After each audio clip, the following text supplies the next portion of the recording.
Yeah, I know this is serious, but bear with me. Okay, is death like sleeping? This whole section. There's a teddy bear reclining and do they things. People who are dead look as if they're sleeping.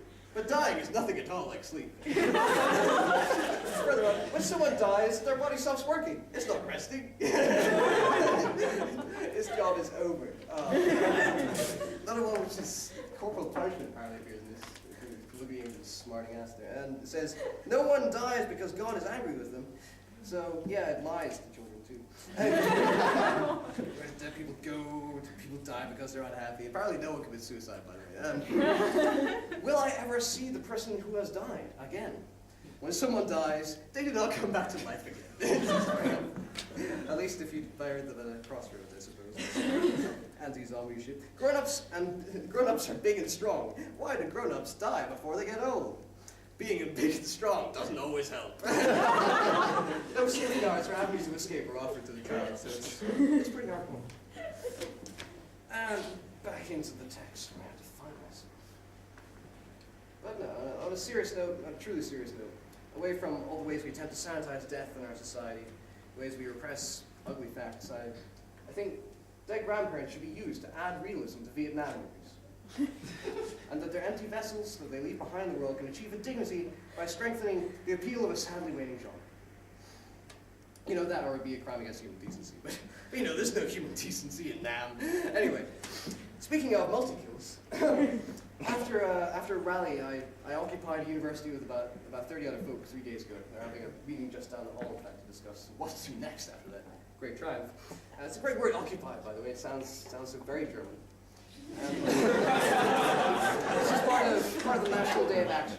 National Day of Action Against Cuts, or NDOAACTE. I didn't come up with that title, and I didn't come up with the SRC's campaign of We Love Ming, and Who Wants to Be a Minger. After reading it, it kind of kills the romantic spelled appeal and allure of the whole political stance, but yeah, I'm with Nduakte. Let's rock this joint. No ifs, no buts, no education cuts. And really, the sometimes politically correct rhymes, they don't really get your fucking point across, really, do they? When principal scraps plans for a new library and fires 4 language tutors and spends £1 million in her house and tens of thousands on honorary degrees for celebrities, and pays and admits, or at least wants to have the personal power to accept wealthy Scottish families voluntarily paying overseas fees to get their kids in ahead of qualified lower income families, which I'm pretty sorry is exactly obviously like I'm open to bribes. And then, no, rhyming slogans are too much like light entertainment. I'm there marching and I'm more like, yeah, implement nationwide graduate tax. I'll sell my body to prostitution. Yeah, you're not gonna like that, are you, Louise Richardson? Because I'm not very good. But no, if you're getting that. It's a gateway drug. Comedy performance is a gateway activity.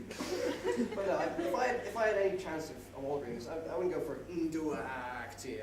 I'd come with something like Fire Unit Combat Killer Yodeling Extremathon Hour, which abbreviates to fuck yeah. There's an A in there which I capitalized for a thon, which perhaps doesn't fit right with people's grammar, so I'm sorry, grammar Nazis. Stepping back. I was with the 50,000 student protests, and there's some amazing slogans and signs there. Ancient Norse is not a luxury. And more yams, less cuts. And he was on the megaphone explaining it, but he couldn't hear it. And my personal favorite was free education, brackets, and Tibet. It should be great if they just tacked on to everything. It should be like a sort of common recurrent trope in leftist activism. And say like, don't cut education, cut Tibet. Wait, no, that's not sense. But great slogans. I didn't mean to turn off. What were we thinking of doing there? Building on that event, but in a tasteful, non-violent way. Back in St. Andrews, we were doing something like storming into the principal's house. That was mooted, but it didn't really happen. I mean, we were gonna like bring along our own window panes and like smash them. And like our own fire extinguisher and throw it off the cliff. That would be crazy. But no, that's not how it fucking worked out. What we did was, we marched into the quad, towards an area which has been reserved for invitation only, and indeed like those honorary degrees of celebrities which cost so many thousands to fly them in, were happening in the zone. We tried to get inside to express directly to the principal, and we got the door slammed in our face, so we went away to the psychology library where it was warm. We curled up there for 3 hours. We went there, and they came behind us and they locked us in. Security of State Studies, the head of which is, by the way, an Met policeman from London, who no one likes. But we went in there, they locked the door. They wouldn't let us go to the toilet for like 3 hours. Like seriously, it's an open access library. We should have that as a right. But we tried to like close the blinds. That's why we're doing that too. Then he like stormed through the door and said, "Don't damage your property." Down in London, people smash windows. We try to close blinds. There was a great guy. It's really enthusiastic. And the back of it was just like, "We should just like piss in the bins." Not like, "Oh, I'm gonna show them." Defecation is political activism. Great stuff.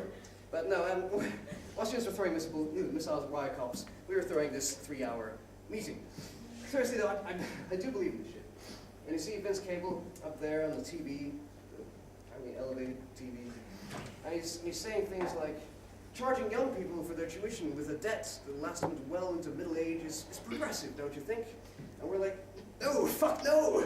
And he's like, your destruction of private property says no, but your double negation says yes. Fucking economists.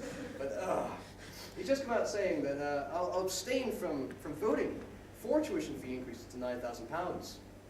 Timmy. In my mind, Vince Cable was always addressing a sick orphan child named Timmy. But, I'll abstain from voting for this, even though I really want to deprive you of a future, Timmy, in my lap. But only on condition that those against the tuition fee hike don't vote either. Which is a bit like saying, well, fuck off, really. That's right.